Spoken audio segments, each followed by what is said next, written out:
day, late at night, not okay.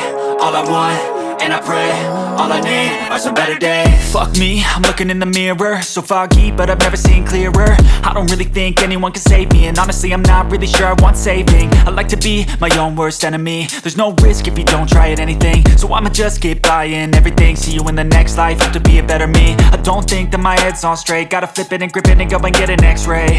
What's wrong with me? I just feel weight pushing on my chest and it squeezes till I suffocate. Better change my mindset, meditate. It's pretty cool that I'm alive and have better days. I could walk, see, hear, I should celebrate. Think I could change my mind, maybe elevate.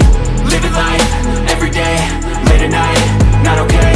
All I want, and I pray, all I need are some better days. Yeah, all I need are some better days. Cause all I want, and I pray, I believe in the better days. I'm kinda stuck between a rock and a hard place. Do I work hard or live at my pace? You're only young once, yeah that's all great, but I also want a future where I'm okay. Living life is doing lots of cocaine. Wait no, it's living with no shame. Wait no, it's sleeping in on Sundays. I guess it's different for each of us and that's okay.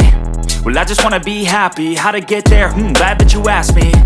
I think it's different for everyone. Some of us need work, others need fun. Some of us need purpose to overcome. But try to do what you love when it's said and done. Cause there's so many differences in each of us. Trust your gut, it can show you what you want. Living life, every day, late at night, not okay. All I want, and I pray, all I need are some better days.